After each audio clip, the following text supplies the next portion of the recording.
Welcome to Cheese in Depth. I'm Michael Landis, and today I have Sarah Hoffmann today with us, and she's going to be talking about her farm and cheese making and everything about green dirt farms. And Sarah's going to talk about the farm. So, Sarah.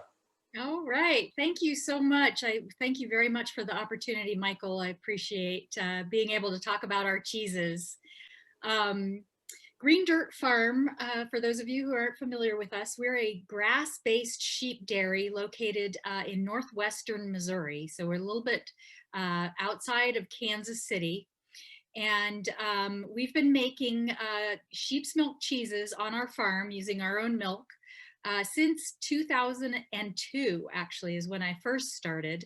But I didn't know how to make cheese when we first started. So I had a very steep learning curve to making cheese. And I also didn't know how to milk sheep. So I had a lot to learn.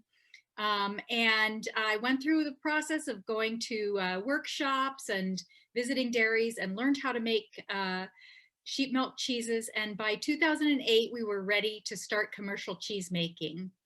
And when I first started, when I first introduced myself just now, I mentioned that we are a grass-based sheep dairy. And I always tell visitors to the farm that those are two really important, unique things about our farm and what we do. That is, one, we're grass-based. That's super important for flavor in cheese. For those of you who are chemistry nerds, you may know that ruminant animals that are fed fresh grass, fresh forages, concentrate a lot more aroma compounds in their milk than do animals who are fed a conventional dairy diet.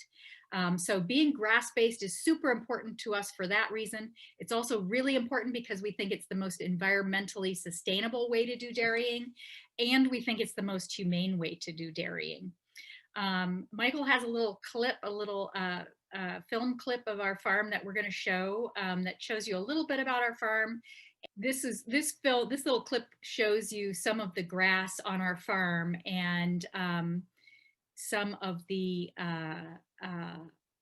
spaces. Right now we're walking towards our dairy. The upper building in this photo is the dairy, and then the lower building is actually our cheese kitchen. You kind of can see it off to the left there. It's built into the side of the hill. Now you're seeing some of our sheep as they're moving from paddock to paddock. You can see the kind of setup that we have.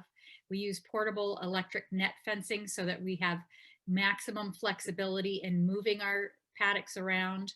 And then here's some of our sheep chewing their cud, doing their ruminating, which is a really important way that ruminant animals actually digest grass. It's actually quite fascinating physiology if you're interested in that. And here you can get a sense of the diversity of some of the grasses that we have on our farms, the grasses and the forbs and the forages. And we really spend a lot of time and effort and are very intentional about encouraging a very diverse grass base on our farm and in our pastures, because we know the more diversity we have in our grasses, the more diversity we will have in our flavor, and the more flavor compounds will be in the milk, and then that flavor is always expressed in the cheese as well. So that gave you a good sense of our grass pastures that lead to the flavor in our cheeses. And when we are doing our milking, I should follow up with a little bit more, I think, history about the farm. This is a photo that you're seeing right here is my daughter. She's our farm manager. This is a photo of her when she was much younger. She's actually now she's 29. So, but she's out there with the sheep. She was raised on the sheep dairy, milking in the summers, and now she's our farm manager. But at any rate, and here's some more pastures with sheep. And again, you can see that electronet fencing that allows us to shape our paddocks. This allows us to really maintain and manage our pastures as flexibly as possible. We can include certain grasses and exclude other grasses. A lot of our customers ask us, here's a photo in the milking parlor of Eliza milking.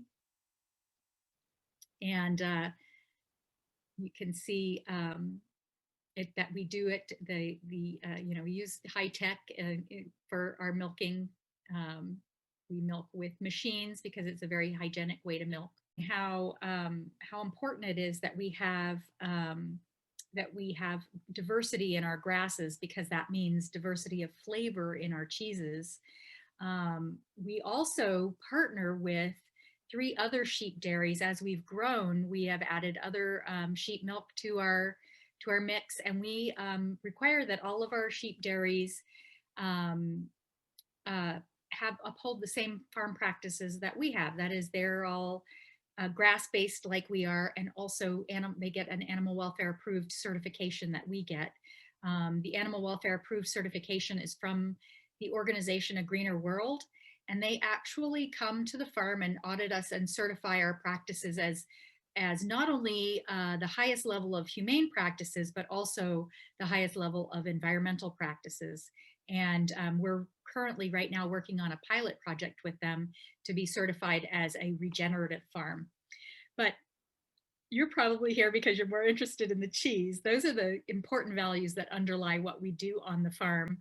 Our cheeses, however, here's a picture of the cheese kitchen, and 2 of our cheese makers working in the vat, stirring the curd. You can see they're making one of our soft bloomy rind style cheeses.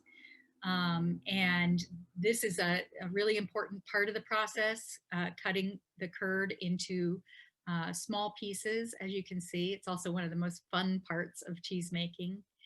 And they're going to stir that for a bit, and then we will be pouring the curd into cheese molds once this gets stirred for a little while.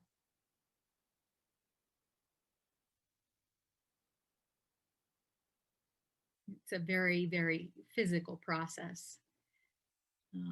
But I was mentioning anyhow that we make a variety of different cheeses. We actually make about 8 different styles of cheese, from a soft, spreadable, 100% sheep's milk cheese to soft, bloomy rind cheeses.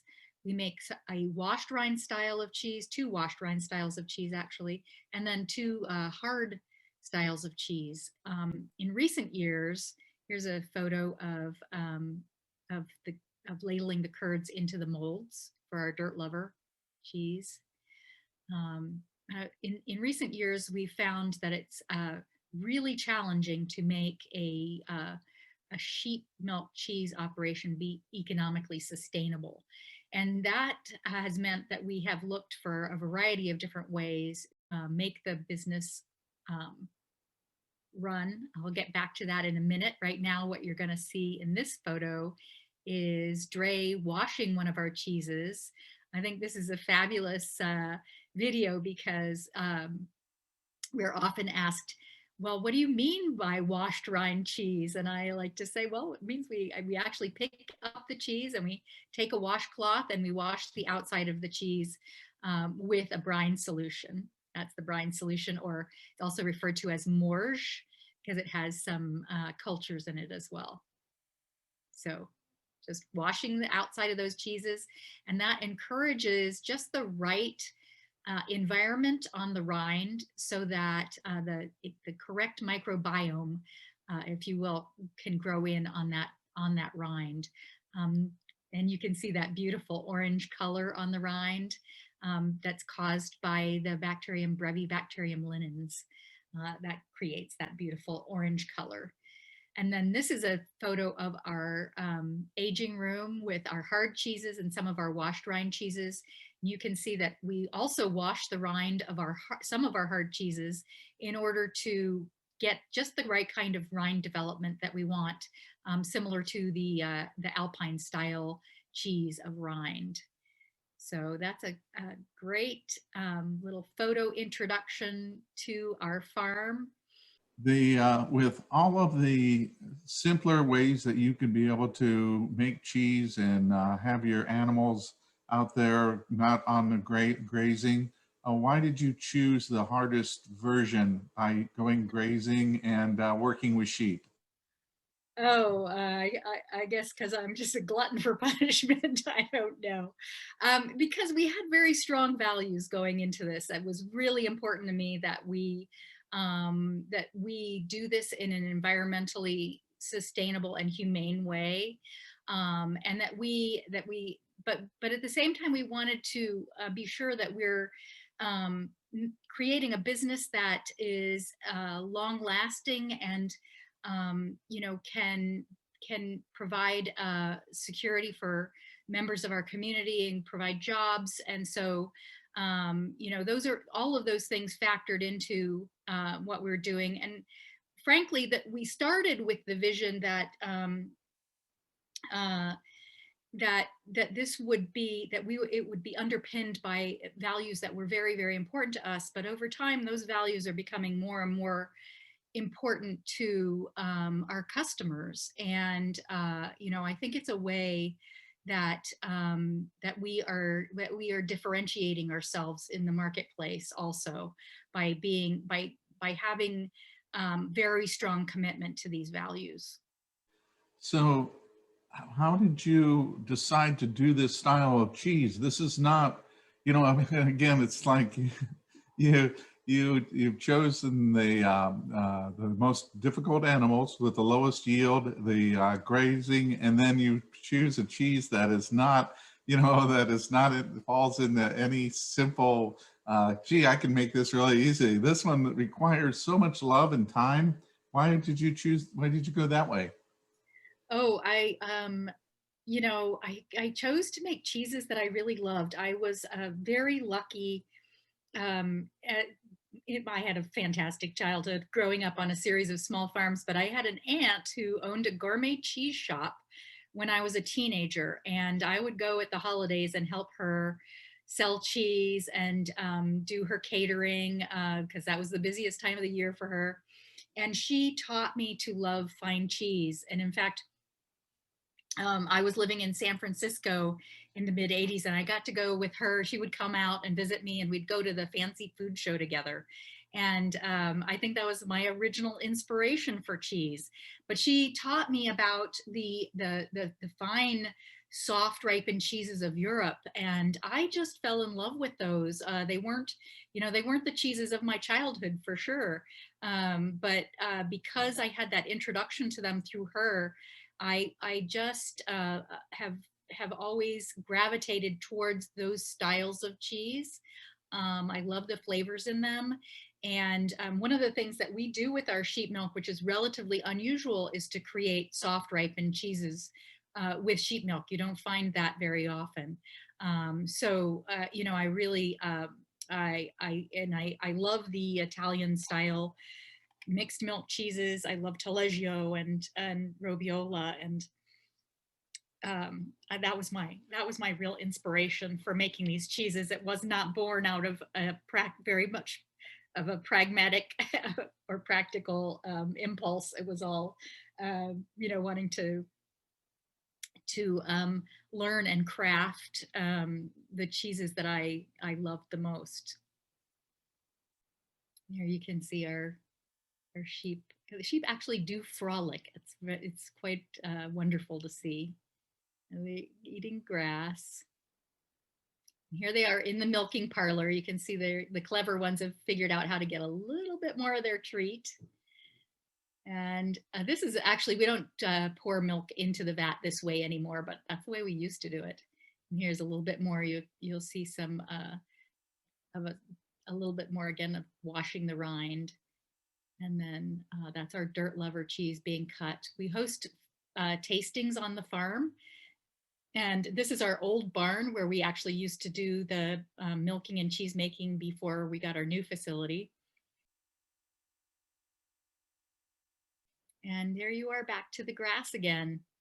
Jim and Kathy Wilson ask, what happens if other undesirable grasses are introduced into our pastures? That happens. We have a number of invasive grass species that we don't want to have in our pastures. We do a lot of different methods for eradicating them. One of them is to concentrate the animals on that pasture until they eat it down so far that it dies back.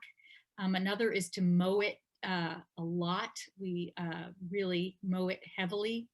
That often doesn't completely solve the problem. We usually spend, time every year trying to defeat some of the invasive pasture grasses that we don't want to have. We're thinking about getting goats because goats often will help us with brush and weed control. So we'll keep you posted.